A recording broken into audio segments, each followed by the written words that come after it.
Bienvenidos al Inter-American Institute for Democracy este miércoles 24 de junio del 2026. Dentro del marco de foros, conferencias y demás eventos que tiene el Inter-American Institute for Democracy, este día tenemos el foro titulado La crisis de Bolivia, donde tendremos una serie de invitados que son connotados miembros de la sociedad boliviana, intelectuales, académicos, profesionales, políticos, artistas, ciudadanos bolivianos, para tratar de entender en qué consiste la crisis de Bolivia. Es importante recordar que Bolivia es un país que, de acuerdo a los estudios del Inter-American Institute for Democracy, ha estado bajo el control del socialismo del siglo XXI, durante por lo menos los últimos 20 años. El proceso de expansión de Cuba, Venezuela, ha controlado también a Bolivia, le ha cambiado su constitución, su institucionalidad, y ha confrontado al pueblo boliviano y eventualmente ha cambiado su sociedad. Estos son los temas que nos convocan el día de hoy. Por eso es importante el número importante de participantes que tenemos. El objetivo del Inter-American Institute for Democracy es la promoción, la defensa de la libertad, la democracia, los derechos humanos, la institucionalidad en las Américas. Y en este caso tenemos el Foro de Bolivia como centro geopolítico de Sudamérica. Es extraordinariamente importante por el momento histórico que está atravesando la región y el mundo. Les recuerdo que el Inter-American Institute for Democracy también está constituido por políticos, académicos, profesionales, trabajadores, empresarios, hombres y mujeres de distintas nacionalidades. Para empezar el foro, invito a tomar la palabra a nuestro keynote speaker, el profesor Eduardo Gamarra. El profesor Gamarra es profesor titular de Ciencias Políticas en el Departamento de Política y Relaciones Internacionales de la Universidad Internacional de Florida. El profesor Gamarra es PhD en Ciencias Políticas de la Universidad de Pittsburgh también. Bienvenido, profesor. Gracias. Okay.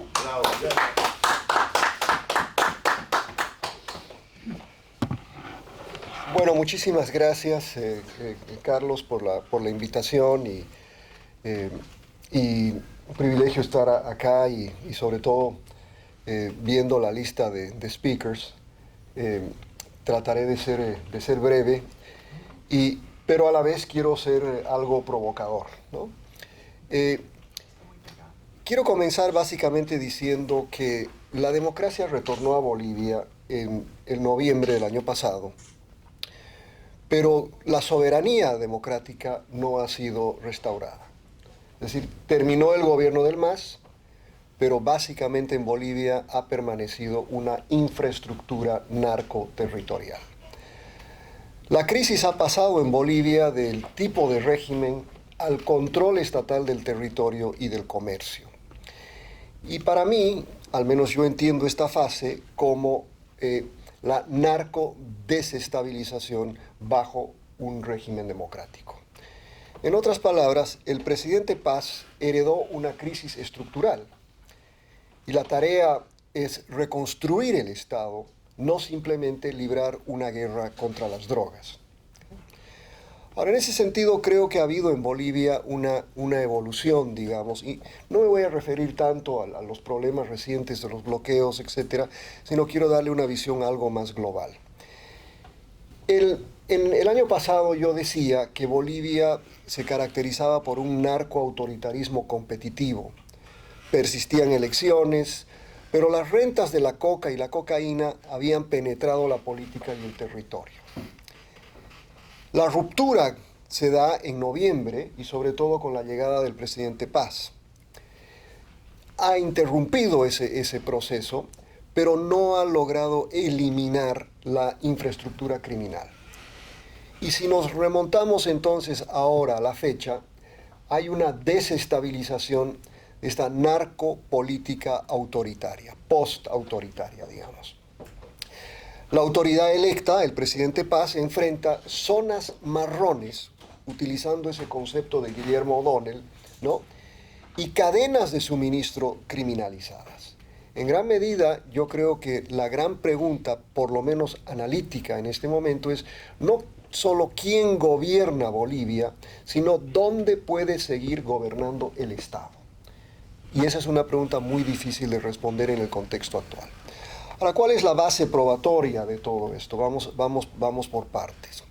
Lo que está confirmado en este momento, lo sabemos, es que ha habido un regreso operativo de la DEA, se hizo una captura de un narcotraficante importante y su traslado a los Estados Unidos, de Marcet.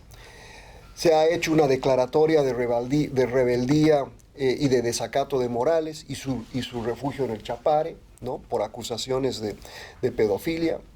Hay un marco legal en este momento para un estado de emergencia.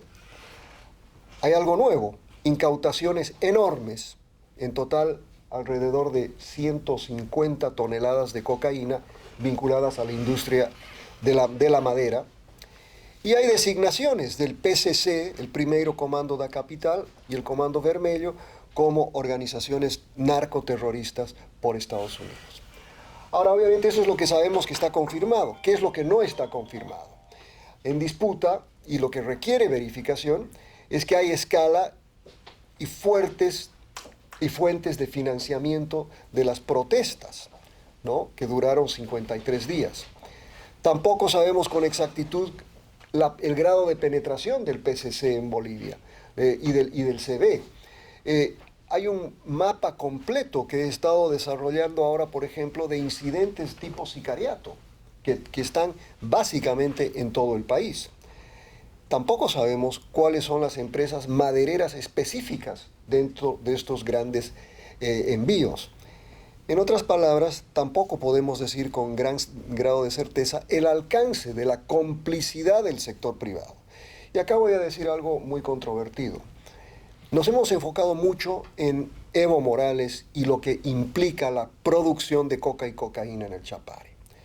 Pero de lo que estamos hablando en Bolivia y el gran desafío que tiene el presidente Paz, estamos hablando ahora de una narcoindustria que es mucho más que Evo Morales, mucho más que el Chapare y que abarca amplias regiones del país.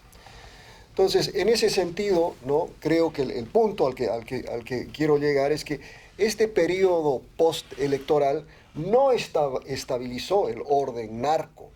Lo que ha hecho es que lo ha expuesto y ha acelerado sus contradicciones. Ahora bien, vamos a una de las partes más problemáticas que todos sabemos, que es el Chapare. La zona marrón más clara que tiene Bolivia, aunque hay varias. Y acá quiero simplemente acelerar un poco la presentación y poner, si bien el Chapare es donde se produce el 94% de la coca del Chapare, va hacia la producción de la cocaína, lo que sí sabemos de Bolivia hoy, y yo vengo hablando de esto hace algún tiempo, Bolivia se ha convertido en un nodo sudamericano. ¿Qué hace Bolivia? Produce coca y cocaína, ya no solo coca o base. Hoy Bolivia produce grandes cantidades industriales de cocaína. La procesa y la prepara para tránsito y comercialización a nivel mundial. Cocaína boliviana está inundando mercados en Europa, mercados en el Asia.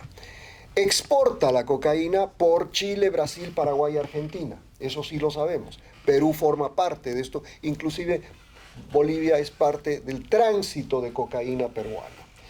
Y Bolivia alberga hoy al PCC y al Comando Vermelho de Brasil, a redes mexicanas, a redes colombianas, a Ndrangheta de Italia y una cantidad de diferentes organismos balcánicos. Todo esto lo tenemos bastante documentado. La lección quizás estratégica es que cada territorio, ¿no?, donde estamos viendo esto, en Bolivia, Chapare, Yungas en menor medida, Santa Cruz, Beni, Pando, el altiplano y el corredor chileno, lo que estamos viendo y la lección estratégica de esto es que cada territorio, desde el punto de vista de lo que el Estado puede hacer, requiere una mezcla distinta de la aplicación de la ley, de diálogo, de rastreo financiero y de presencia estatal. Que lo puedo decir así muy rápido y muy fácil, pero es una tarea verdaderamente difícil. Entonces, en ese sentido, quiero terminar, porque sé que solo tengo 10 minutos, ¿no? Quiero dar algunas sugerencias de prioridades, una respuesta estratégica, digamos, ¿no? Prioridades de política para el presidente Paz, ¿no? En primer lugar, yo creo que la tarea fundamental en este momento es la soberanía de estos corredores a los que me acabo de referir. Y no se trata solo en el contexto del bloqueo, que era una gran prioridad durante esos 53 días, que era reabrir rutas humanitarias, pero hoy es reabrir rutas comerciales, ¿no? Y en ese sentido, pues obviamente la prioridad del presidente es asegurar combustible, asegurar aeropuertos, asegurar depósitos y cuellos de botella.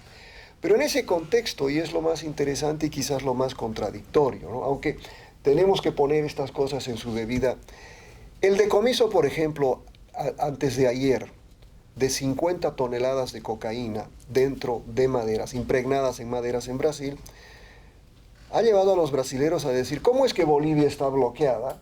¿Y cómo es que pueden transitar esto de manera tan fácil y llegar a territorio brasilero? La misma pregunta se la habían hecho los chilenos la semana anterior. Es decir, hay bloqueos en Bolivia, ¿no? Hay una crisis económica en Bolivia, pero esto, y si uno se fija en el valor que tienen más de 100 toneladas de cocaína, pues eso implica mucho. Entonces, la soberanía de corredores es importante, abrir Bolivia es importante, pero fíjense que también la tarea de ver qué está saliendo de Bolivia es importante. Ahora bien, el segundo gran objetivo que debe tener el presidente son objetivos financieros, ¿no? ¿Quiénes son los beneficiarios finales de toda esta industria? Hay un lavado basado en comercio.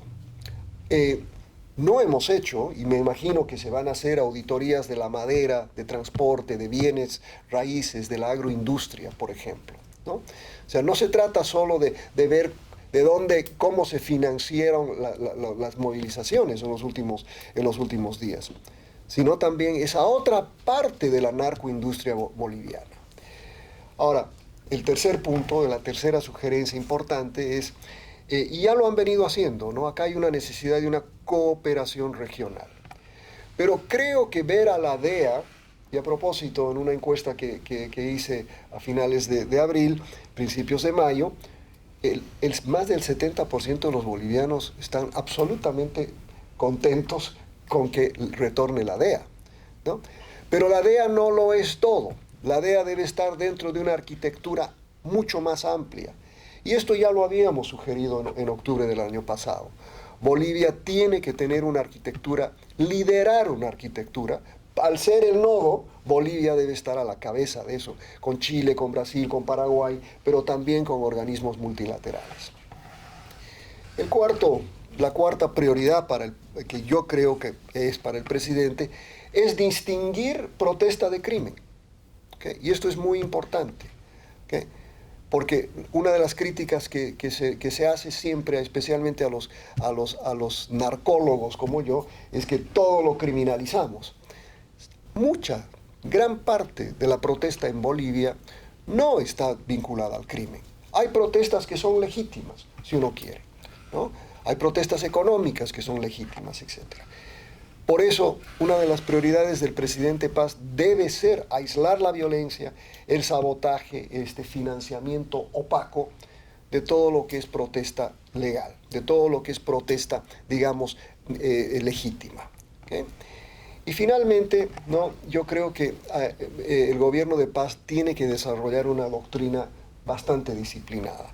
Es decir, hay que usar herramientas contra el narcoterrorismo, ¿no? Pero y particularmente esta idea del narcoterrorismo, solo cuando la conducta y la evidencia lo justifiquen. ¿Okay? Ahora, quizás como académico puedo decir esas cosas, es mucho más difícil en la práctica, ¿no? Y particularmente cuando lo que acabo de describir es tan amplio y penetra tantos sectores de la economía boliviana. Concluyo con lo siguiente. Si Bolivia es un nodo en este momento, como lo describí, un nodo suramericano, Bolivia también puede convertirse en el hub de la solución. Y ahí es donde creo que el presidente Paz tiene una tarea impresionante, ¿no? El país que se ha convertido en este nodo estructural, este nodo estratégico, ¿no? Ahora tiene un mandato democrático, que es la parte más importante. Tiene una apertura internacional para liderar la respuesta regional. Pero esta transición debe convertirse en una transición de soberanía, ¿no?, que incluye control sobre su territorio, desarrollo institucional, control sobre sus finanzas y sobre todo control sobre su economía. Muchas gracias.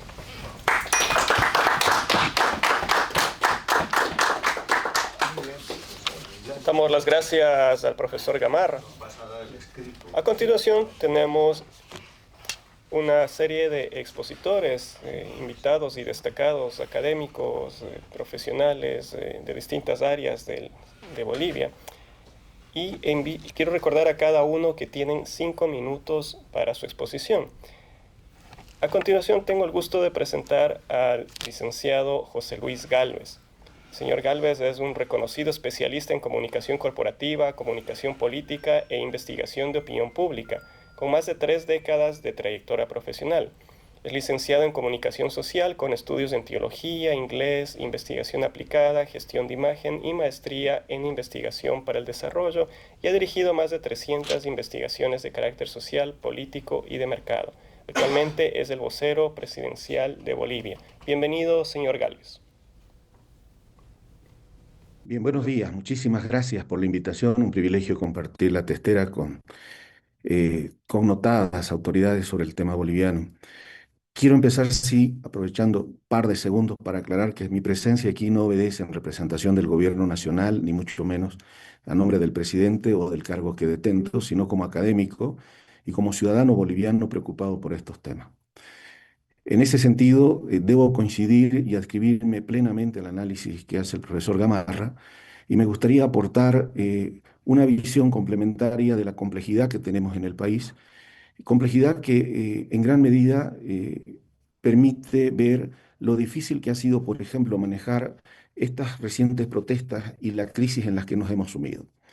En esa complejidad quiero tomar ideas que no son mías, que se las escuché a don William Vascopé, por ejemplo, y a otros pensadores bolivianos, y me parece que permite dilucidar un poquito esa complejidad. Bolivia tiene una historia de un Estado en constitución, en algún sentido, una larga historia, pero es un Estado reciente. Y deberíamos distinguir, en mi opinión, porque me adscribo a ese pensamiento, que hay un Estado formal de orden republicano y hay un Estado paralelo que ha sido incentivado, construido justamente como interpelación al Estado formal por el régimen anterior. Y eso no necesariamente debería ser malo si no fuese que se hace paralelo, cuando debería ser integrado, porque implica justamente la promoción de organizaciones de orden social, sindical, que se les ha dado atribuciones que en alguna medida se sienten con el derecho de fiscalizar, pedir cuentas al Estado formal y de ejercer poder en función del Estado formal. Entonces, en alguna medida, lo que acabamos de ver y en las propuestas finales que presentaron algunas organizaciones sindicales como la COP, justamente estaban tratando de tentar y de poner en claro esas prerrogativas que antes las tenían. Es decir, nosotros controlamos las leyes, definimos cómo se estructuran las cosas, porque detentamos poder y se los demostramos en las calles. Ahí hay un gran debate que necesitamos entender, porque ese denominado, por decir así, Estado paralelo, incentivado por el régimen anterior, cooptando las organizaciones sociales que tienen alta legitimidad en la sociedad civil, principalmente en la sociedad campesina, obrera, etcétera, de pronto ha sido instrumentalizada para una ideología concreta y para facilitar determinadas cosas, dada la debilidad institucional que tienen, aunque hay que reconocerle un inmenso capital social. ¿Cuál es el gran dilema adicional que tenemos que reconocer en el marco del análisis académico, no político, pero reconocer que de facto hay un tercer estado, que es un tercer estado subterráneo, por ponerle un nombre? Hay una actividad subterránea, delictiva, que finalmente está fuertemente asociada a esta actividad del narcotráfico, que también ejerce poder fáctico, que ha cooptado y permeado durante largos años una estructura política que lo ha permitido y lo ha utilizado. Y lamentablemente hoy sufrimos las consecuencias de eso. El gobierno actual, y reitero, no estoy hablando en nombre del gobierno, sino como ciudadano, hay que reconocer que a diferencia del régimen anterior, en poco tiempo ha tomado 7 peces gordos, incluido el señor Marcet, la cabeza del PCC, con 126 años ya de condena en el Brasil, pero que vivían plácidamente en nuestro territorio. Esa estructura subterránea en ocasiones permea no solo el Estado republicano, sino también estas organizaciones, y cuando logran tener algún tipo de coalición, se generan condiciones realmente complicadas de gobernabilidad y de manejo de la situación. Yo creo que poner sobre la mesa esta complejidad es imprescindible. Esto no significa ni criminalizar a las organizaciones sociales, ni condenar todas las protestas. De hecho, las protestas son constitucionales y deben ser protegidas en el marco de ser pacíficas, porque es una expresión democrática. Pero la complejidad es mayor cuando de pronto ignoramos el poder que se les ha asignado y que ahora tienen que interpretarse a sí mismas en función del rol del cumplimiento de la Constitución y del orden real que tenemos que tener en el Estado. Me refiero a esas organizaciones que detentan poder y lo reclaman hoy por hoy, pero además ver que hay una realidad que es innegable y que requiere políticas públicas y políticas Licenciado de Galvez, seguridad le queda un sumamente minuto, por firmes. favor. Sí, lo voy a aprovechar al máximo, solamente para concluir. Quería remarcar la complejidad y quería remarcar la necesidad de firmeza que les puedo garantizar, ya aquí sí puedo con mayor conocimiento en estas 7 semanas de tener el cumplimiento de este cargo por confianza del presidente, hay una decisión total de, al tiempo de recuperar la democracia, de poner bandera en estos temas. Pero tenemos que todos reconocer esta complejidad y en ese marco establecer las políticas públicas y dar la bienvenida a toda la cooperación internacional, porque no es un problema solo de los bolivianos, sino que para convertirnos en ese hub de soluciones que dice el profesor Gamarra, necesitamos coordinar y en ese afán estamos con todos los países vecinos y todos los organismos que tratan este tema. Muchísimas gracias por el tiempo y la oportunidad. Muchas gracias, licenciado Galvez. A continuación, invito a tomar la palabra al señor Mauricio Ríos. El señor Ríos es un destacado analista financiero, hace macroanálisis, es editor de Macro Alertness y autor de Fractal Index. Bienvenido, señor Ríos. Muchas gracias por la invitación. Muchas gracias al Inter-American Institute for Democracy. Un saludo cordial a todos los asistentes. Encantado de estar aquí. Nuevamente, muchas gracias por la invitación. Voy a ser tan breve como me han pedido. Vamos a ver. Pienso que los análisis se están comenzando a centrar en los bloqueos, lo cual no está mal, pero tengo que destacar enfáticamente que los problemas que está arrastrando Bolivia no se deben única y exclusivamente por efecto de los bloqueos. Se está comenzando a decir, se está instalando en la narrativa principalmente del gobierno de Rodrigo Paz, que antes de los bloqueos ya se había logrado la estabilidad económica, ya se había logrado estabilidad política, social, etcétera, y que el camino para el éxito era corto y que estaba plenamente allanado. Pues debo discrepar enfáticamente, nuevamente lo digo.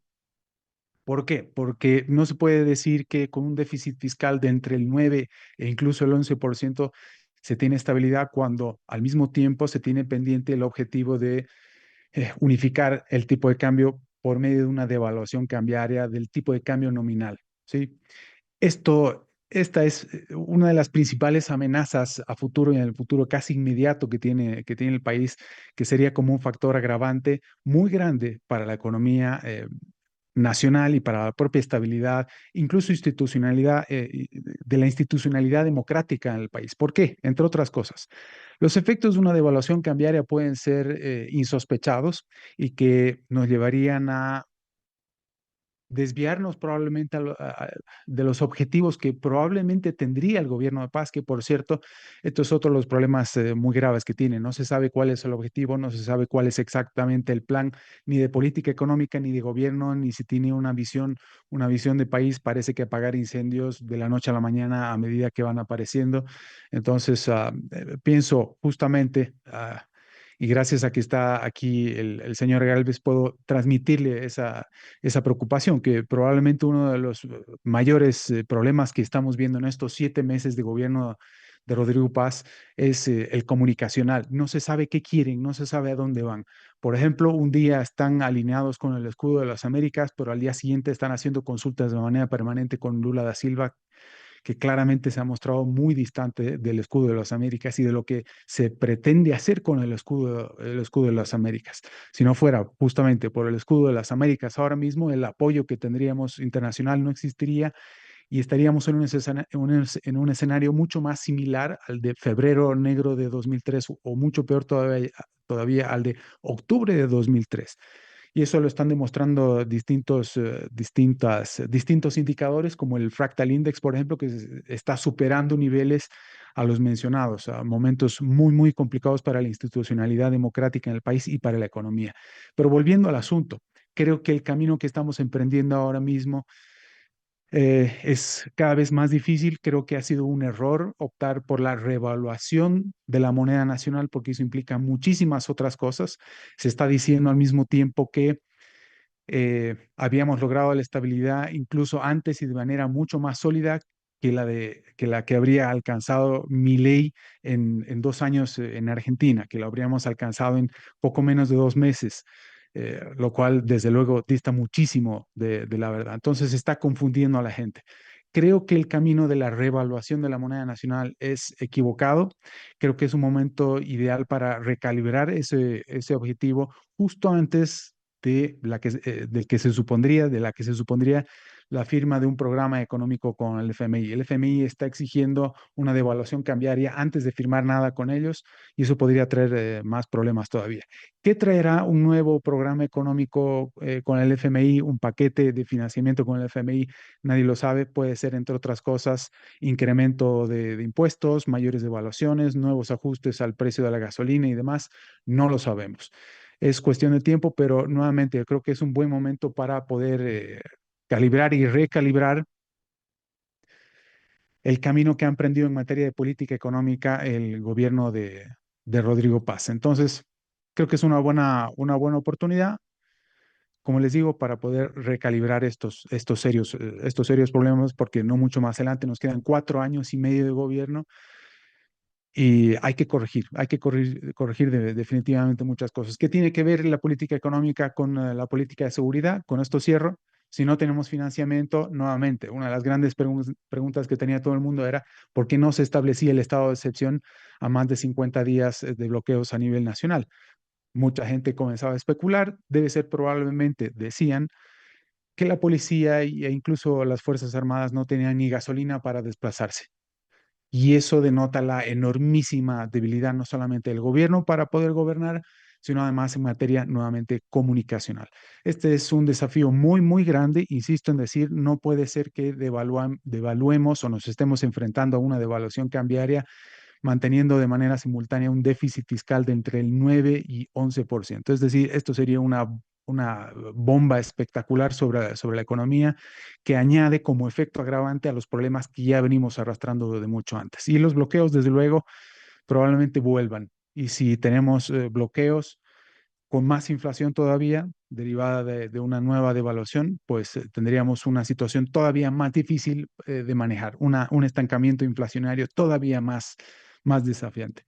Llego hasta aquí, encantado de poder discutir un poco más adelante. Reitero mi agradecimiento por la invitación y un saludo a todos los asistentes. Muchas gracias, señor Ríos. A continuación, invito a tomar la palabra a la señora Gisela Derpic.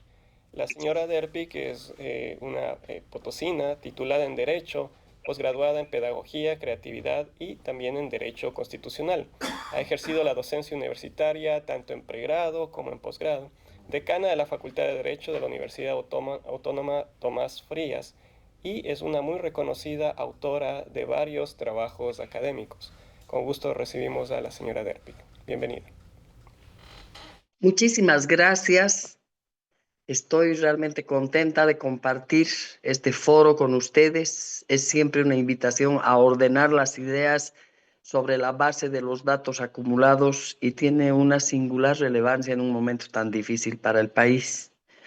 Yo comienzo diciendo que el momento que estamos viviendo en Bolivia pone en evidencia que es la existencia de nuestro país la que está en riesgo. No es una situación conflictiva usual, aunque se parezca a anteriores. Creo que deviene de una terrible acumulación de deterioro multidimensional que tiene unas causas que me parece necesario también analizar. Esta mañana leía en un artículo escrito por Pedro Portugal algo que me llamó la atención. Él dice, a partir de su análisis del bloqueo último, que se constata que no hemos superado el trauma de la invasión ibérica a tierras indoamericanas y luego describe la situación emergente de los bloqueos como un escenario de confrontación abierta entre aquellos que se sienten los directos herederos de los dueños primigenios de estas tierras frente a los otros que han sido las víctimas de esta medida brutal que se ha aplicado más de 50 días, que vendrían a ser los herederos de los conquistadores. Y me parece que este es un asunto que estamos obligados a considerar por la gravedad de la situación, que reitero una vez más pone en evidencia que lo que está en peligro no es solamente la economía del país o su régimen de gobierno, no, es la propia existencia de Bolivia. Y lo que dice Portugal me lleva a identificar una fuente de larga data que nos afecta severamente, no solo a Bolivia, pero especialmente a ella, y que es esa historia mal contada del violador europeo que llegó para violar a su víctima indígena y que al final esa es la esencia de nuestro origen, lo que se configura como un caldo de cultivo muy propicio para sembrar las semillas del resentimiento y de la confrontación y asegurarse que ésta se manifieste y cada vez en peores formas. En efecto, estamos viviendo un momento en el cual no existe Estado de Derecho, no existe sistema político, se ha vaciado a la democracia de su contenido y se erige una estructura que, aunque es subterránea, como alguien la ha llamado, pero también es perfectamente visible y es la estructura del crimen organizado enseñoreado en el territorio boliviano.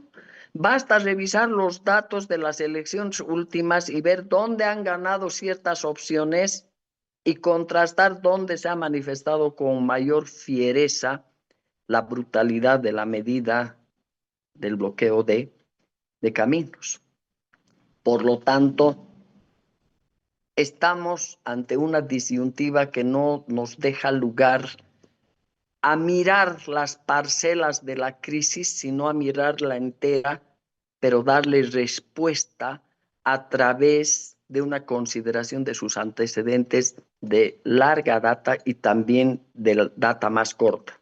Sin lugar a dudas, a esa vieja fuente del quiebre boliviano que acabo de mencionar, se añaden los 20 años del régimen masista, que pusieron en marcha un proyecto, como dice Elizabeth Burgos, etnicista, populista de corte fascistoide. Le he escuchado a alguien que me ha antecedido en la palabra Señora Derpic, echar le queda un minuto, por favor.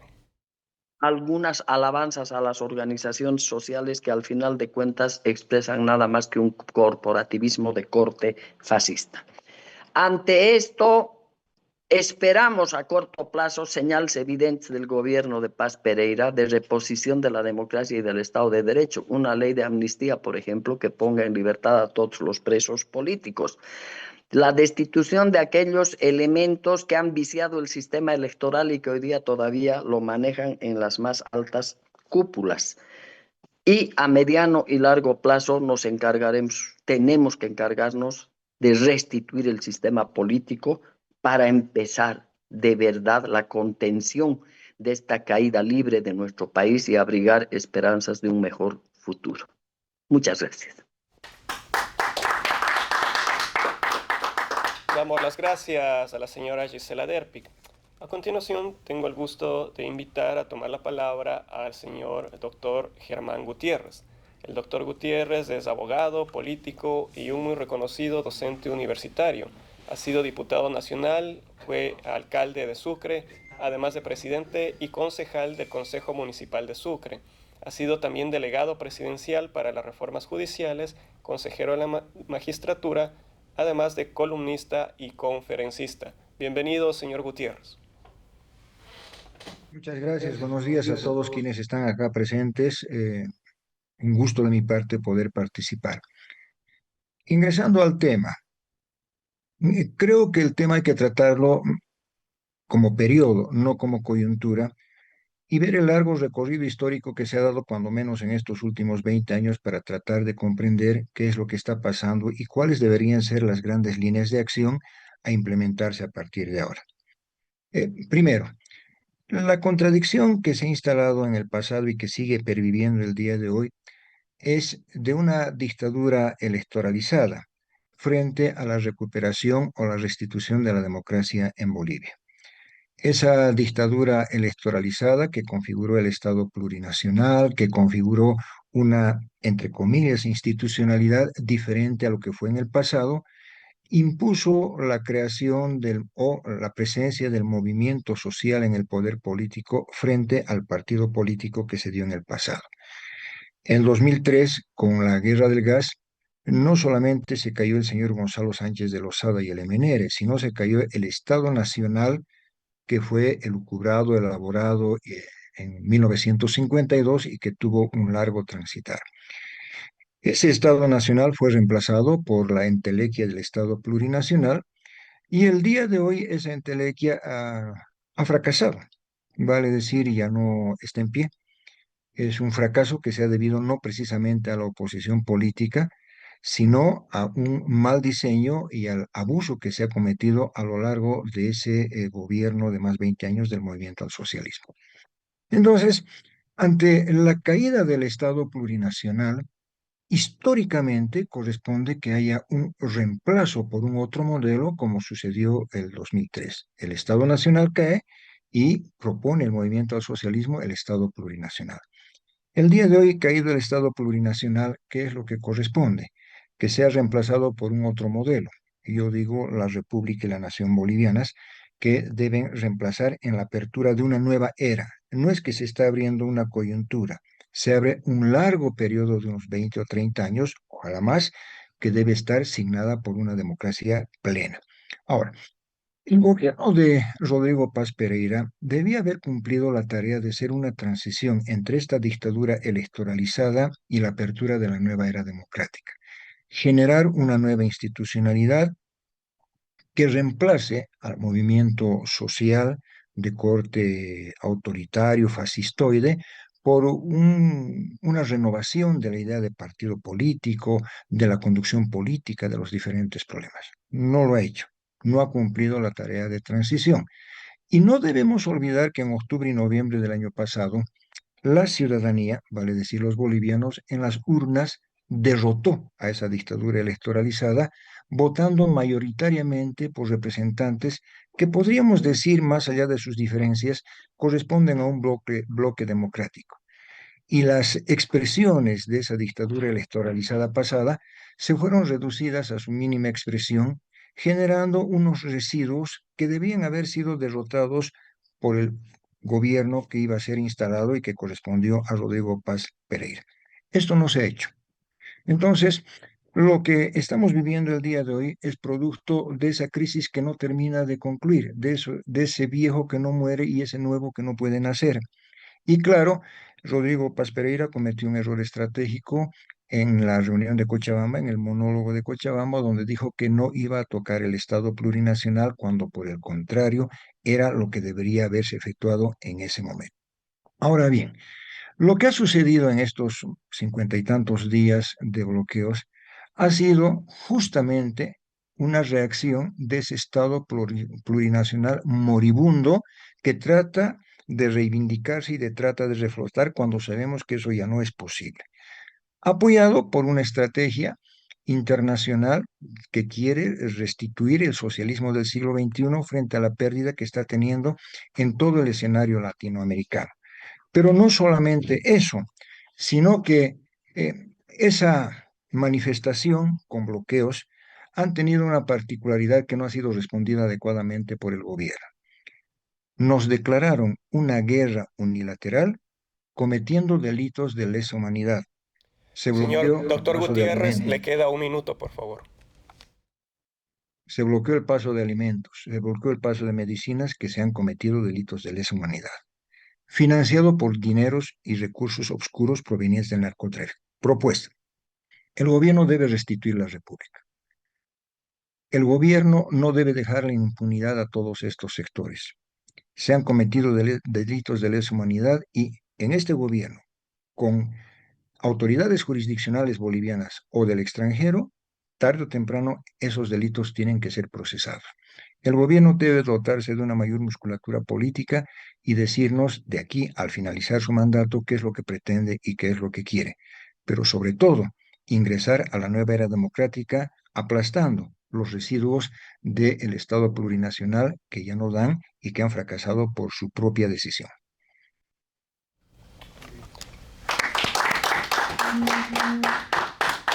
Damos las gracias al doctor Gutiérrez.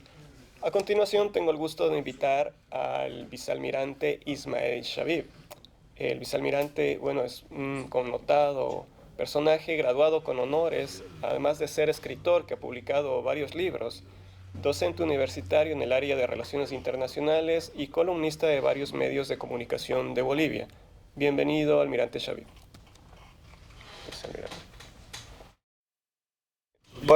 ¿Puede encender su micrófono, por favor? Está apagado su micrófono. Agradecerles por la invitación y decirles que para mí es un placer compartir, escuchar y compartir ideas. Voy a empezar tradicionalmente diciendo algo que todo mundo lo sabe. ¿Qué son las Fuerzas Armadas? Y cómo ha impactado económica y moralmente los 20 años de gobierno del MAS y este tiempo que viene todavía, que estamos viviendo. Las Fuerzas Armadas son como una especie de trinidad profana, donde 1 es 3 y 3 es 1. ¿Por qué? Porque el ejército, cuya historia es la estructura de la historia de Bolivia, se desdobló para dar origen a la Fuerza Aérea. La Fuerza Aérea y el ejército se desdoblaron para dar origen a la Armada Boliviana. Bien. Esa institución descansa sobre la disciplina. Así de fácil. Uno puede tener un concepto muy pobre de la disciplina, pero un grupo armado sin disciplina, mejor es no tenerlo, porque es un peligro. Las Fuerzas Armadas en los 20 años de gobierno del MAS y en este tiempo ha sido impactada, vamos a hablar en lo moral, como si hubiéramos sufrido una venganza de parte de quienes fueron derrotados en 1967. Para que nos demos cuenta por qué digo una especie de venganza. Se nos impuso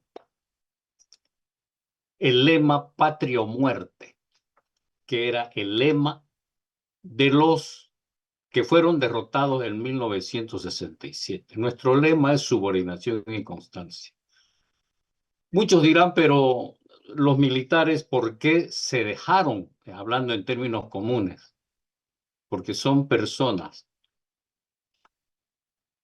Las Fuerzas Armadas, como dice un pensador, lo más importante de unas Fuerzas Armadas no son su armamento, material y equipo, es el alma de la gente que maneja esas cosas. Y las Fuerzas Armadas con eso fue tocada en el alma. Se nos tocó las fibras, si uno quiere, más íntimas que se pueden. Y se tocó también la jerarquía militar, que alguien puede decir es la sucesión de grados y nada más. No. El combustible que alienta unas fuerzas armadas en tiempo de paz y en tiempo de guerra es su competitividad. El afán de competencia para ser el mejor. Eso es muy importante. El otro día escuché decir algo que era comidilla en el MAS. Decía, el ascenso a generales y almirantes es prerrogativa política. No, hasta 30 años de servicio hasta llegar a ser coronel y terminar de ser coronel. Es una sumatoria de méritos y de méritos que al final los mejores son los que deben ascender. Y así debe ser el combustible de superación en las Fuerzas Armadas, es el respeto a la competitividad dentro de la Fuerza Armada. El extremo en que se nos afectó en el gobierno del MAS se sintetiza en los siguientes hechos. La actitud del general Zúñiga al prestarse para hacer lo que va a cumplir un año el 26 de junio, una especie de brulote, de ridículo en la Plaza Murillo, tratando de vendernos la imagen de un golpe de Estado. Ustedes recordarán que se criticaba mucho a militares. Vicealmirante Xavier, le queda un minuto, por favor. Ok, gracias. Lustrándole o atándole los guatos de los zapatos a Evo Morales. Bien, el otro aspecto en que han sido impactadas las Fuerzas Armadas ha sido en su armamento, equipo, en la parte económica. A una Fuerza Armada se las pertrecha. Desgraciadamente no es así en función de la economía, no, es en función de la amenaza. Un país la arma a sus Fuerzas Armadas según se ha diseñado la amenaza que se tiene que combatir. Para no pasarme, quiero decir lo siguiente. Yo no creo que sea solamente un buen deseo del señor presidente, un buen deseo democrático. El hecho de que hubiera tenido la paciencia necesaria, que muchos la criticaron, con este asunto de los bloqueos. Yo creo que ha sido una espera prudente para adquirir ciertos medios para que las Fuerzas Armadas puedan apoyar el estado de excepción. Si no lo hizo antes, es porque no podía dictar la medida, porque las Fuerzas Armadas no estaban en capacidad de apoyar la medida. Muchas gracias nuevamente. Muchas gracias, vicealmirante Xavier. A continuación invito a tomar la palabra a la doctora María Alejandra Serrate. La doctora Serrate es una muy connotada abogada, analista política y defensora de los derechos humanos, además de reconocida por su compromiso con la democracia y la participación ciudadana en Bolivia. Tiene una amplia y destacada trayectoria como articulista, conferencista y activista. Bienvenida, doctora Serrate. Buenos días, muchísimas gracias por la invitación. Realmente es muy interesante escuchar las participaciones de cada uno de ustedes. Tengo una opinión un poco quizás alejada de la que han emitido algunos de estos brillantes profesionales. Debo comenzar diciendo que evidentemente hay un legado político y una estructura que el presidente Rodrigo Paz ha heredado que a mi parecer, incluso desde antes que el presidente Rodrigo ejerza la presidencia, desde noviembre, ya lo creían, ¿no? Hay un aparato estatal que consta de casi 800.000 funcionarios públicos que le iba a ser muy difícil de cambiar, incluso siendo él una persona que venía, no vamos a decir, alejado de las posibilidades de ganar, al menos en las encuestas, y con un plan de gobierno que cambiaba o que simplemente no se lo conocía al 100% en el territorio boliviano, ¿no? Hablábamos mucho de otros 3 candidatos, pero el nombre de Rodrigo Paz y de Edman Lara estaba muy alejado de lo que se creía, al menos en los medios de comunicación, que iba a poder ganar. Entonces gana con un primer error el presidente Rodrigo Paz, que es el quiebre de su vicepresidente, el señor Edman Lara, ¿no? Entonces tenemos una parte importante de la crisis boliviana, que es la herencia, una herencia que realmente no se ha luchado contra ella, pero luego vemos los errores de algo que una persona a quien admiro mucho, Juan Pablo Chamón, dijo: hay una diferencia sustancial entre un mal gobierno y un gobierno del mal. Evidentemente, el presidente Luis Arce, el expresidente Luis Arce, tenía un gobierno del mal, una continuación de los actos atroces cometidos por el dictador Evo Morales, y ahora tenemos verdaderamente un mal gobierno. Primero, por no haber luchado contra la herencia estructural del MAS, por un lado, y por otro, los errores que se han venido cometiendo desde el primer día. El quiebre con el vicepresidente Edman Lara, que es el presidente nato de la Asamblea Legislativa Plurinacional, ya nos da a entender qué era lo que se venía como gobierno.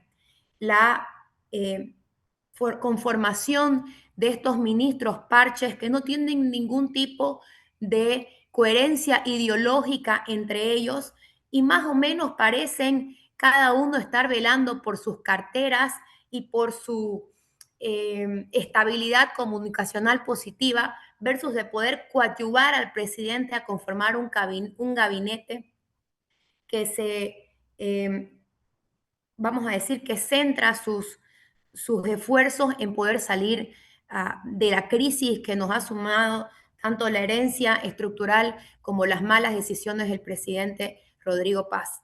Seguido de eso, tenemos claramente una crisis comunicacional, un gobierno que no puede afrontar no solo internamente lo que está pasando dentro de Bolivia, sino también una Cancillería que ni siquiera ha podido colocar a embajadores claves afuera del país, incluyendo nuestro representante ante la OEA.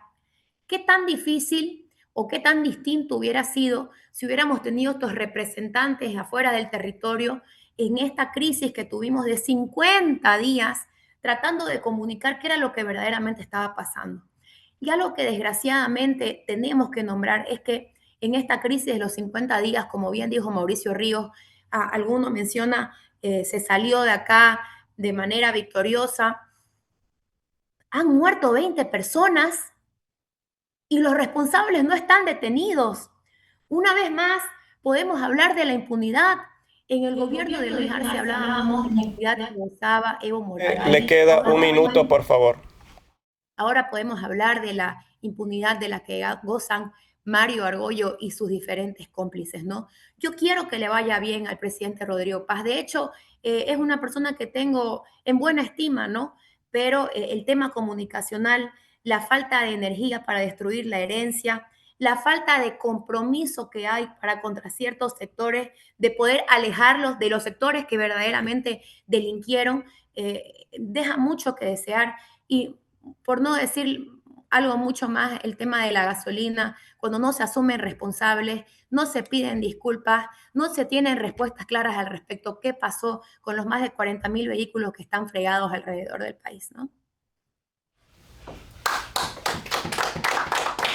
Damos las gracias a la doctora Serrate. A continuación, invito a tomar la palabra al señor Carlos Saavedra Ostojic. El señor Saavedra es magíster en comunicación política, graduado en la Universidad de Chile, con especialidad en comunicación de gobierno y comunicación electoral. También es licenciado en Ciencias de la Comunicación de la Universidad Católica Boliviana y es un muy reconocido analista en programas nacionales de Bolivia, como en la cadena Panamericana, en La Razón, Radio Compañera, entre otros. Bienvenido, señor Saavedra. Muchísimas gracias, gracias por la invitación. Un saludo al instituto y a todos quienes hacen parte de este evento. A ver, definitivamente creo que hay que hacer la lectura en el marco del momento histórico-político que estamos viviendo, ¿no? Y lo que caracteriza el marco histórico-político que estamos viviendo es definitivamente un momento, un ciclo de transición. Un ciclo de transición que, ya lo decía alguien en una participación, tiene una característica fundamental. Eh, un ciclo de transición de un régimen que se intenta aferrar al poder, que ha tenido un descalabro electoral el pasado año, pero que a pesar de haber perdido la elección, claramente no ha perdido su influencia en el poder. Y un nuevo ciclo que no termina de nacer, ¿no? La metáfora de un parto doloroso creo que es la que identifica este momento y las tensiones entre dos regímenes que están disputando este momento. Pero además, creo que para caracterizar de manera nítida lo que es este ciclo de transición, hay que intentar caracterizar cuál es el ciclo que se va, porque no es un ciclo común y corriente, no es un ciclo que tiene características democráticas y que va a ceder ante una transición que se ha dado claramente con la expresión popular en las urnas. El ciclo que estamos dejando atrás es un ciclo que ha acumulado muchísima hegemonía durante los últimos 20 años, ¿no?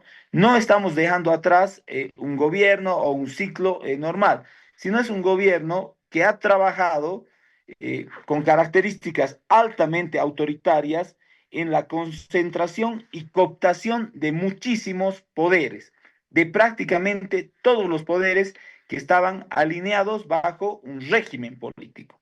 Entonces, este ciclo hegemónico no se va a ir fácilmente y tiene características que hay que comprenderlas de manera clara, ¿no? Es un ciclo altamente autoritario que tiene una alianza con fuerzas corporativas populares con las cuales se ha imbrincado fuertemente, pero además se ha imbrincado fuertemente con actores que son centrales en la economía boliviana, ¿no?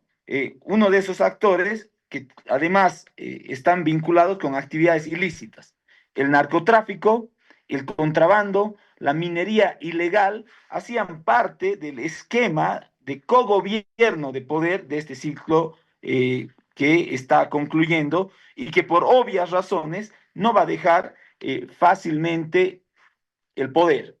Pero además es un discurso, es un ciclo que ha tenido un discurso étnico polarizante. Hay que entender, ¿no?, que ha instalado la disputa étnica y la ha exacerbado y que a partir de ello ha construido alianzas, además geopolíticas y económicas lícitas e ilícitas transnacionales. Entonces, nos estamos enfrentando ante un monstruo gigantesco que ha dejado herencias nefastas, pero que también ha dejado otras herencias que no van a ser fáciles, ¿no? Y que hay que ser muy inteligentes al momento de enfrentar. Ha instalado la idea, muchas veces instrumentalizada y falsa, pero está instalada la idea de la inclusión indígena, popular, obrera y campesina. Por eso, ¿no? Señor Saavedra, le queda un minuto, por favor.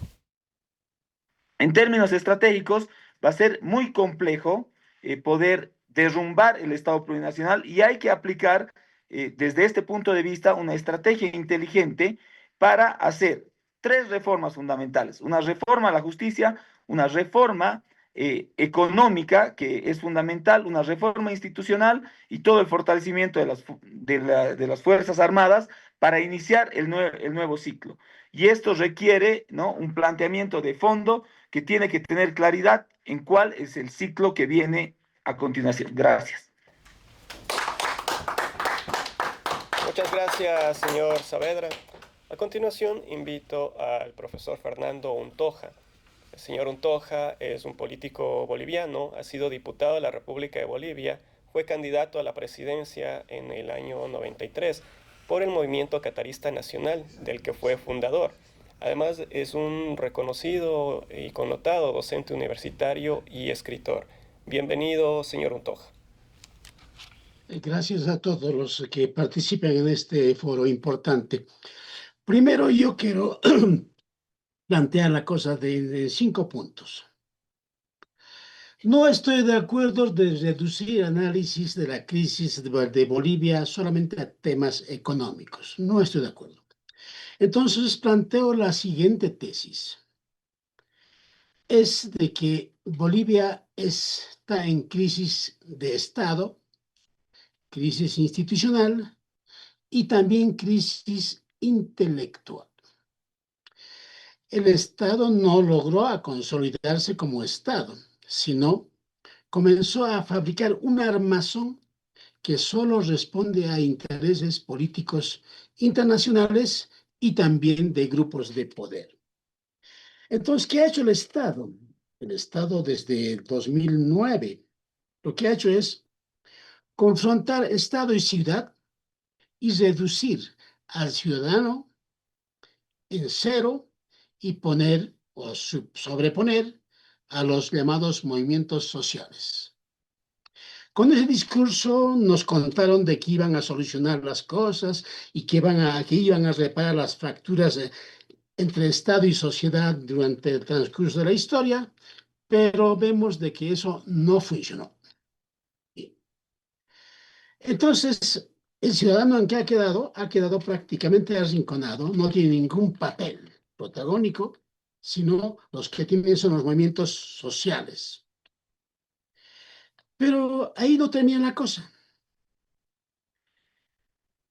El Estado llamado plurinacional lo que ha hecho es fabricar una camisa de fuerza, una arquitectura institucional extraordinariamente rígida, construye mecanismos jurídicos, políticos que definen la alternancia democrática. Entonces, el Estado como camisa de fuerza institucional no admite ningún otro grupo que pueda gobernar, manejar el Estado, porque han puesto miles de candados. El Estado es toda una telaraña que cualquiera que llegue no va a poder desplegar ningún tipo de política. Hemos visto entonces destrucción de instituciones electorales, el órgano judicial, el manejo discrecional en el Congreso del Estado Plurinacional. Entonces no hay capacidad de moverse para Rodrigo Paz. Un cuarto punto es de que también Bolivia sufre una crisis intelectual. Eso es lo más grave. Y la gente sigue hablando de indígenas y hoy mismo he escuchado, en 2 décadas han convertido categorías en verdades oficiales. Plurinacionalidad, descolonización y sobre todo la palabrita indígena han convertido como fundamento natural del Estado. Bajo esa lógica, entonces, la categoría indígena se ha convertido ¿en qué? Se ha convertido en el fundamento del Estado plurinacional. Y a partir de esa verdad oficial, el resto es enemigo, el resto no cuenta nada. Entonces, en esa lógica, los intelectuales han desaparecido en esos 20 años, lamentablemente. Han desaparecido porque han sido incapaces de hacer críticas, hacer batalla cultural. Todos se han embarcado en lo plurinacional, en las 36 nacionalidades. Y no existe en este momento una crítica seria del Estado plurinacional. Se hace crítica al régimen político, pero no se critica los fundamentos del Estado plurinacional. Entonces no se critica eso. Yo les puedo asegurar que el Estado plurinacional es la camisa de fuerza que no permite a ningún otro grupo actuar de otra manera. Los intelectuales se ocuparon más bien de enrolarse en el Estado plurinacional. Señor Untoja, le queda 1 minuto. Finalmente, Bolivia está ante esa disyuntiva. ¿Qué hace? ¿Se va a disecar o va a tener que definir otra alternativa. Ya no sirve identidades simbólicas ni inclusión simbólica. Necesitamos de que el Estado pertenezca otra vez a los ciudadanos y no solamente como una determinada visión política de la sociedad, sino que el ciudadano se apropie del Estado. En este momento existe separación y confrontamiento entre Estado y sociedad. Muchas gracias, señores. Muchas gracias, señor Untoja. A continuación invito a tomar la palabra al señor Hugo Vargas Roca. El señor Vargas es un reconocido líder político y gestor público con una sólida trayectoria en el servicio público. Es abogado y licenciado en Ciencias Jurídicas y Sociales por la Universidad Privada de Santa Cruz de la Sierra. Su experiencia tiene una amplia experiencia en liderazgo, gestión pública, formación de políticas públicas, y lo que le da una visión que nos compartirá el día de hoy sobre Bolivia. Bienvenido, señor Vargas. Muchas gracias, un cordial saludo a todos los presentes, un agradecimiento por la invitación y para mí es un honor estar compartiendo con todos ustedes. Nosotros vamos a recorrer un poco en el tiempo, cuando recién entra don Evo Morales al poder, nosotros encaramos varias luchas y yo le digo nosotros porque también fuimos parte de eso. La primera que tuvimos fueron las autonomías, cuando se realizaron los cabildos, el cabildo del Millón en Santa Cruz, en las diferentes poblaciones, donde se originó la famosa media luna. Pues fruto de ello y el acaparamiento que tuvo el MAS en su momento con la justicia, utilizándola como una herramienta para perseguir a los líderes políticos, quienes pensaron diferente. Una vez terminado todo el proceso de las autonomías, fuimos testigos de la persecución política que hubo a todos esos líderes que encararon y que enfrentaron prácticamente al gobierno del MAS. Se acaparó totalmente la justicia fue utilizada como una herramienta política, muchas personas, muchas familias han sufrido, hasta ahora no se le ha resarcido el daño a todas esas personas, a todas esas familias que en su momento le dejó hasta incluso huellas, hasta muertes han habido, si nos ponemos a investigar un poco más profundo, y el daño que se hizo fueron cicatrices muy hondas, muy hondas.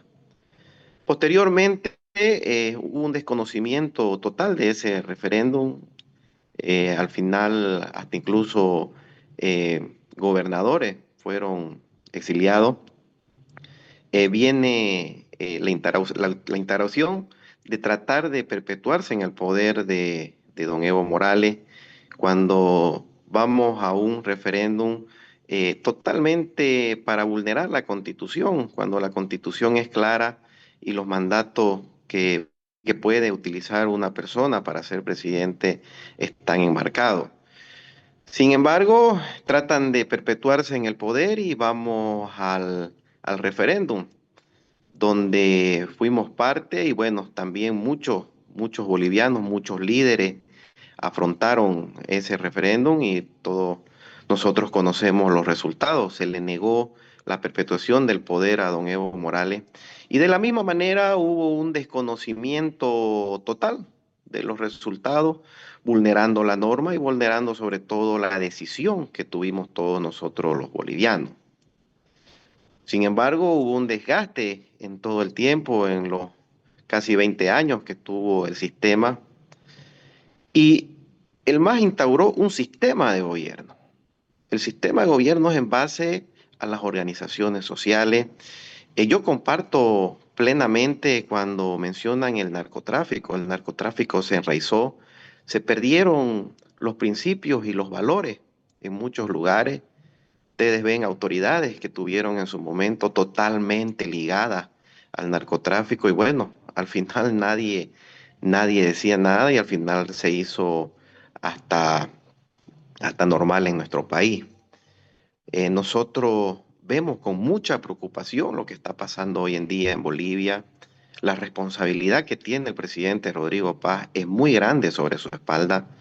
Nos estamos jugando el futuro de lo que puede pasar con Bolivia Y sí hay un desconocimiento de que hay un gran caudal y porcentaje de personas de que no han votado por Rodrigo, sino que votaron porque yo escuchaba durante la campaña por el menos peor, decían en su momento la gente ligada al MAS, porque ha sido gente que ha sido adoctrinada y no es fácil, absolutamente no es fácil poder salir nosotros de ese sistema si no lo utilizamos con inteligencia. Yo comparto netamente con la doctora Serrate cuando menciona del tema de los ministros, y no es que tengamos nada en contra de los ministros.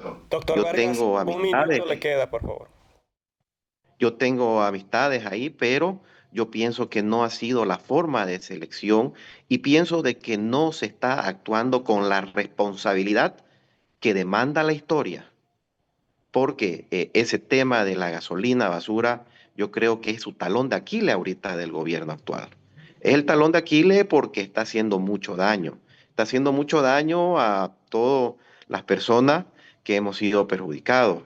Está a tiempo de poder reconducir y, por supuesto, vemos con optimismo lo que pueda pasar en el país y que la democracia prevalezca y, por supuesto, nosotros vamos a seguir en el camino que es de la democracia y absolutamente desearle todo lo mejor a este gobierno para que así podamos nosotros girar la página y que Bolivia mire al futuro con un Bolivia democrático donde se respeten todos los derechos fundamentales de las personas. Muchas gracias.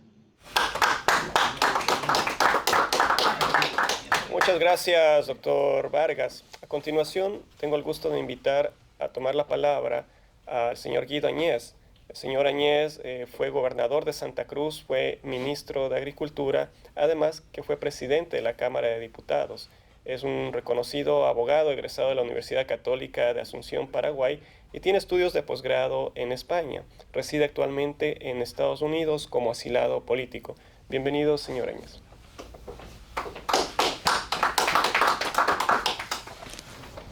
Muchísimas gracias por la invitación.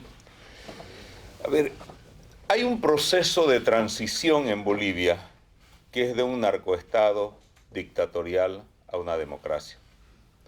Si no pisamos exactamente lo que estábamos viviendo y lo que tenemos en este momento, es muy difícil llegar o a sugerir cosas o a hacer un diagnóstico correcto. Hay países que han definido convivir con el crimen organizado. ¿Eso ha sido una solución? No. Esos países los que han sacado es más violencia, más desapariciones, mayor concentración territorial de este tipo de mafias organizadas en su territorio y no han logrado controlar la totalidad del Estado. Hay otros países que han definido combatir el narcotráfico. Porque hoy el narcotráfico ya no es lo que se ve en las series de Netflix o lo que se ve en el cine de esos criminales. No, hoy día el narcotráfico tiene una serie de cadenas productivas, un poco lo que decía el profesor Gamarra con un nuevo concepto de la industria del narcotráfico que se ha asentado en Bolivia. Bolivia tiene zonas que son totalmente libres y ausentes del Estado. No son zonas grises, digamos, son zonas totalmente ausentes del Estado. No hay corregidores, no hay alcaldes, no hay... Si usted mira el Chapare, en el Chapare más importantes son las federaciones del trópico que los alcaldes, que los subgobernadores o que cualquier autoridad elegida por el pueblo o que sea nominada por el Estado Nacional. Necesitamos definir lo que es el gobierno de Rodrigo Paz. ¿Es un gobierno de transición o es un gobierno de cambio? En función a esa definición, estamos nosotros viendo qué es lo que le espera a nuestro país. El tema es que si es un gobierno de transición, es un gobierno que simplemente va a administrar un Estado plurinacional moribundo. Si es un gobierno de cambio, es un gobierno que va a atacar, que va a necesitar atacar la totalidad de lo que ha significado el proceso en el que nos ha metido el MAS. Rescato las palabras del almirante Shavik cuando decía: Bolivia no cuenta o no podía, o el presidente Paz no podía implementar un estado de sitio por el tema de las Fuerzas Armadas. Las hicieron gritar patria o muerte 20 años a las Fuerzas Armadas en Bolivia. Las infiltraron totalmente. Hicieron un convenio campesino, que entre comillas campesino, porque era para hacer ingresar oficiales al colegio militar de hijos de chapareños, hijos de cocaleros, para infiltrar la totalidad de las Fuerzas Armadas. Lo mismo pasó con la Policía Nacional. Entonces, la infiltración del narco y de los operadores de los narcos en el Estado Nacional es muy fuerte y muy grande. Ese aspecto necesita hacerlo. Los procesos de transición de gobiernos fuertes en Bolivia han generado inestabilidad. Cuando Barrientos derrotó, o mejor dicho, conspiró y derrotó a Víctor Paz a través de un golpe de Estado, vinieron gobiernos como el de Barrientos, Obando, Siles Salinas, Torres, hasta llegar a Banzer, que estabilizó el tema del político, porque tuvo el apoyo de dos partidos, el MNR y la Falange Socialista Boliviana. Cayó el cayó el gobierno militar y vino Pereda, Padilla, Geiler, Natush, Lidia Geiler, García Mesa, Vildoso, hasta llegar a Víctor Paz, que estabilizó por 20 años el gobierno, es decir, el Estado Nacional. Yo no creo que esta sea la situación, y no quisiera que sea esta la situación de Bolivia. Creo que hay la gran oportunidad de poder hacer un gobierno que nos guíe a un proceso amplio de unos próximos 20 o 30 años, como fue el proceso democrático que se instauró el año 82. Para eso necesita el gobierno, primero, ser un gobierno que liberalice la economía.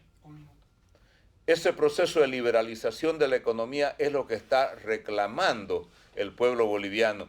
Y ese proceso no es un tema que vaya contra aquellos, es decir, sectores sociales o sectores populares, porque yo no conozco economía más liberalizada, ni conozco estructura mental más liberal que los habitantes del Alto.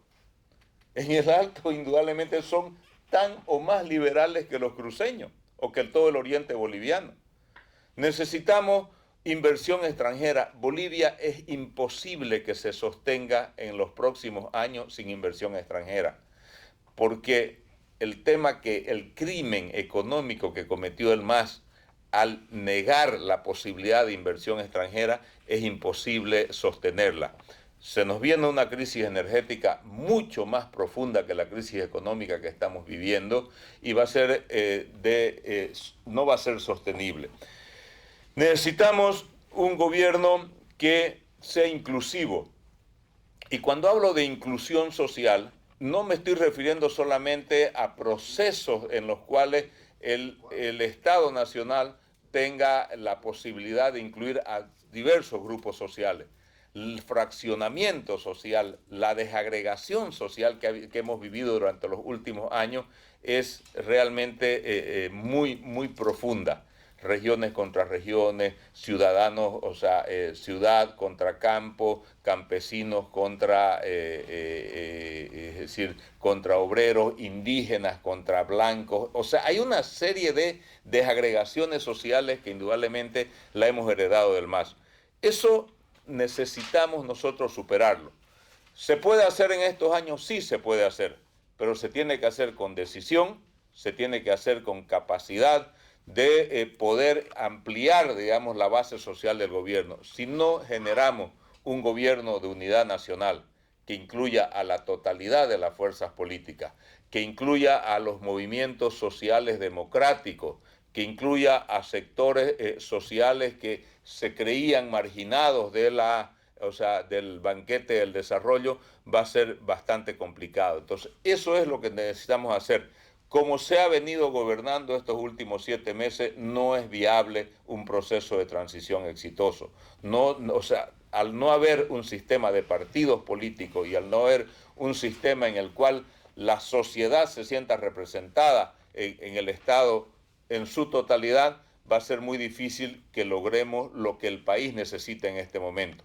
Los grandes derrotados no son, los grandes derrotados no son en este momento los que van a dar las lecciones de cómo se gobierna. Los grandes derrotados son aquellos que indudablemente no tienen que tener ni impunidad y tiene que caerle todo el peso de la ley. Y esos no son derrotados, están nuevamente acumulando fuerza para volver al ataque porque no son ni democráticos y son parte de una mafia transnacional organizada. Muchísimas gracias. Muchas gracias, doctor Añez. A continuación tenemos las conclusiones del foro La Crisis de Bolivia, que estarán a cargo del doctor Carlos Sánchez Berzaín, abogado, politólogo, ha sido ministro de la Presidencia, de Gobierno y de Defensa, diputado nacional de la República de Bolivia, además de escritor. Es director del Inter-American Institute for Democracy. Bienvenido, doctor Berzaín. Gracias. Empiezo agradeciendo la brillante participación de todos los expositores, todos bolivianos, todos de alta capacidad, con un gran sentido patriótico, que muestran la esencia de la nación boliviana, construida en base a la unidad en la diversidad. Esa es la fuerza de Bolivia y esa es la fuerza y la energía que en los últimos 23 años le han robado al país un conjunto de delincuentes que, operando un sistema transnacional, han perpetrado en Bolivia una cadena de crímenes y de daños que hoy día han sido puestos aquí en inventario desde diferentes puntos de vista. Empiezo diciendo que Bolivia es un país mediterráneo, pero no una isla. O sea, lo que ha pasado en Bolivia en los últimos 23 años, lo que ha pasado en Bolivia casi en todo este siglo, responde a un proceso regional, a un proceso internacional, a un proceso hemisférico y global, en el cual, a partir de la llegada al poder de Hugo Chávez en 1999, que corre a rescatar a la única dictadura agonizante en ese momento, Cuba, se pone en las Américas en marcha en el siglo XXI, un proceso que ha terminado llamándose socialismo del siglo XXI y que ha representado la expansión de la dictadura de Cuba. Al empezar este siglo teníamos una dictadura, hemos llegado a tener 5. Cuba, Venezuela, Bolivia, Nicaragua, Ecuador con Correa. Pero además de esas dictaduras, hemos llegado a tener toda Latinoamérica controlada por ese llamado movimiento del socialismo del siglo XXI, a través de gobiernos paradictatoriales o gobiernos sirvientes que fueron puestos con campañas electorales, con dinero de Venezuela y dinero del narcotráfico, con presiones, con golpes de Estado, con destrucción de la democracia, para tener gobiernos en democracias, pero sirvientes a las dictaduras. De esos gobiernos por donde han pasado Lugo en el Paraguay, los Kirchner en la Argentina, Toledo en el Perú, y una larguísima lista de gobernantes sometidos al poder central de Cuba y Venezuela, quedan hoy día en México Sheinbaum, en el Brasil Lula, ahora se va el 7 de agosto Petro de Colombia, han perdido hace poco a Boric en Chile y han perdido Guatemala y han perdido Honduras. Entonces, este escenario internacional me lleva a plantearles una comparación de contexto histórico entre el 2003 y el 2026, recogiendo todo lo que aquí se ha dicho que son aportes muy importantes. Bolivia el 2003, Bolivia el 2026. Bolivia el 2003 era un país en desarrollo, la primera potencia gasífera de la región, dueña de los mercados del gas de Brasil y de la Argentina, y en proceso de exportación a Estados Unidos y al norte de México. Era un país sin presos políticos, Era un país con un Estado de Derecho creciente, con una economía estable, con un banco central independiente, con un sistema de superintendencias que supervisaban la inversión, con gran capacidad y atracción de inversión internacional. Era un país en el que se había institucionalizado la alternancia democrática, donde bajo gobiernos de coalición se procedía a intercambiar y a darle el poder al que ganaba la elección. Era un país que había cambiado democráticamente su constitución, reformándola el año 1994, y era un país que avanzaba en un proceso de consolidación institucional. La Bolivia democrática. El 2026, la Bolivia satélite del socialismo del siglo XXI.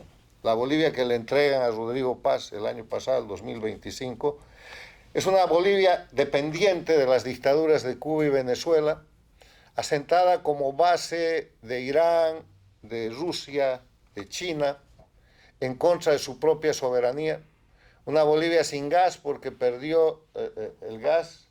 Una Bolivia convertida en un narcoestado. Una Bolivia con más de 320 presos políticos, con más de 10.000 exiliados. Una Bolivia desinstitucionalizada, sin ningún elemento esencial de la democracia. ¿Qué pasó? Pasó que el 17 de octubre del 2003 forzaron la renuncia al presidente constitucional bajo el discurso de una guerra del gas, que de inmediato hizo una agenda de octubre, que ahora la tienen oculta, en la que el vicepresidente traidor convertido en presidente Carlos Mesa y el grupo de golpistas financiados y sostenidos por Cuba y Venezuela y los países satélites, Toledo desde el Perú, Lula desde el Brasil, Kirchner desde la Argentina, que habían derrocado ese gobierno, plantearon la agenda para el cambio de Bolivia. Y la agenda, entre otras cosas, decía primero constituyente, segundo, libre cultivo de la coca, tercero, nacionalización de hidrocarburos, el gas, cuarto, persecución y destrucción del sistema político y de los líderes derrocados. Y ¿saben qué, señores? Lo han logrado. Ha sido una agenda exitosa. Bolivia el año 2026, hoy día, y cuando le entregan el año pasado el gobierno a Rodrigo Paz, tiene una constitución plurinacional, copia de las constituciones, si se pueden llamar así, estatutos dictatoriales de Cuba y Venezuela. No redactada por los bolivianos ni por la llamada Asamblea Constituyente. Resultado de falsificaciones, crímenes y masacres, como la masacre del Porvenir, como la masacre del Hotel Las Américas, la masacre de Cochabamba, puros crímenes. Bolivia hoy día no tiene gas. Le entregan a Rodrigo Paz una Bolivia desfinanciada, en crisis económica. Le entregan una Bolivia con más de 300 presos políticos y hoy día hay más de 200 presos políticos. Han soltado los presos políticos notorios y notables, como la señora Áñez, como el exgobernador Camacho, pero permanecen muchos, más de 200 presos en las cárceles y otros han sido simplemente excarcelados y están presos en sus casas. De los más de 10.000 exiliados políticos certificados por ACNUR, la Organización de Naciones Unidas para los Refugiados, han podido regresar unos cuantos para morir en Bolivia, como acaba de suceder con el líder político Antonio Araníbar Quiroga. El resto no puede regresar. En el tema de lo que es la coca, lo han logrado, han construido un narcoestado. Bolivia el año 2003 tenía 3.000 hectáreas de coca ilegal. Tenía el modelo más eficiente de lucha contra el narcotráfico, que había sido la base para la elaboración del Plan Colombia. Bolivia era el ejemplo de una política antinarcóticos fundada en 4 pilares: prevención, interdicción, erradicación y desarrollo alternativo, que deberían volver a escuchar los gobiernos de las Américas, porque lo bueno, lo que funciona es mejorable, pero tiene que ser reproducible. ¿Qué han hecho? Han abrogado la ley 1008 y la han reemplazado por una ley de la coca, donde ser narcotraficante en Bolivia es poco menos que un mérito. Han cambiado toda la institucionalidad jurídica de Bolivia, y Bolivia, la Bolivia de este año, la Bolivia que ha recibido hace unos meses el presidente Rodrigo Paz, no es ni república ni democracia, no tiene ninguno de los elementos esenciales de la democracia. Pero hay una cosa más grave. El año 2003 Bolivia era una nación fundada en la experiencia de la guerra del Chaco que trajo la Revolución Nacional de 1952 y que hizo el voto universal para que los bolivianos seamos ciudadanos iguales, que hizo la reforma agraria para que los bolivianos seamos propietarios, la tierra es para quien la trabaja, que hizo la reforma educativa, que reorganizó las Fuerzas Armadas en base a una doctrina nacional, y estos nos aparecieron con 36 nacionalidades. Para exacerbar la confrontación entre los bolivianos, cumpliendo los principios del Foro de Sao Paulo establecidos el año 1991 de multiplicar los ejes de confrontación, y ahí tenemos una Bolivia con confrontación regional, una Bolivia racista, una Bolivia indigenista, una Bolivia con 36 nacionalidades que no existen, abusando de la situación de que Bolivia sí es una nación pluricultural, pero no plurinacional. Una nación donde está asentada de nuevo en la unidad, en la diversidad. En ese escenario, ¿qué puede hacer un gobierno? Y aquí lo ha explicado con claridad el doctor Áñez. El gobierno que recibió ese país cambiado, liquidado, trastocado, modificado en su estructura jurídica, política, social, inclusive en situaciones de conducta, han cambiado la sociología del pueblo boliviano. Han trasladado a Bolivia la famosa palabra cubana resolver, que quiere decir cometer cualquier crimen para sobrevivir, a la frase de Evo Morales, le meto nomás, y cuando mis abogados me dicen que es ilegal, les digo que ellos tienen que arreglar. Entonces eso se ha convertido en un fundamento sociológico, porque además nos han cambiado los libros de educación, donde los héroes son el Che Guevara, el dictador Castro, y ha desaparecido la estructura de la nación boliviana. En ese escenario, primero hay que afirmar que Rodrigo Paz ha tomado el gobierno, pero no el poder. El poder, segundo lugar, el poder en Bolivia está en manos del narcoestado plurinacional, operado transnacionalmente por las mafias que no terminan de caer, aunque se esté desmontando la narcodictadura terrorista de Venezuela y la dictadura de Cuba esté bajo ultimátum de los Estados Unidos. El narcoestado no es una cosa en la sombra. En Bolivia no hay 3 estados, hay uno solo. El narcoestado plurinacional, satélite de las dictaduras narcotraficantes de Cuba y Venezuela, con su representante local, el más alto traidor a la patria y el más importante narcotraficante en Bolivia, que se llama Evo Morales Ayma. Tercero, los bloqueos y estos 50 días de parálisis del país no son la crisis. Son el síntoma de la crisis de esto que aquí se ha descrito y que yo acabo de resumir. La crisis en Bolivia consiste en que, cuarto punto, hay ausencia de democracia. Bolivia no tiene hoy día ninguno de los elementos esenciales de la democracia. No hay libertad. Pregúntenles a los bloqueados bolivianos, o pregúntenles a los exiliados, o pregúntenles a los presos políticos. No hay respeto a los derechos humanos, no hay separación e independencia de poderes, no hay Estado de Derecho, no hay libre organización política, y las elecciones, que siempre han sido un fraude desde que se eliminó el concepto de cortes imparciales en Bolivia y se suplantó la Constitución de la República por la del Estado plurinacional, siempre son dudosas. Entonces, ¿qué es la alternativa del gobierno actual y del presidente Paz?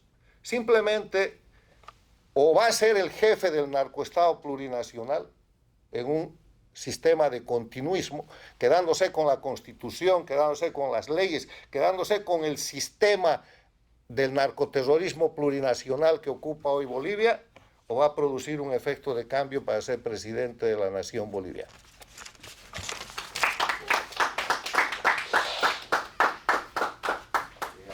Muchas gracias, doctor Berzaín. Con esto concluye el foro La Crisis de Bolivia. Un saludo a quienes nos acompañaron en las redes sociales y agradecimiento a quienes visitaron el instituto. Buen día.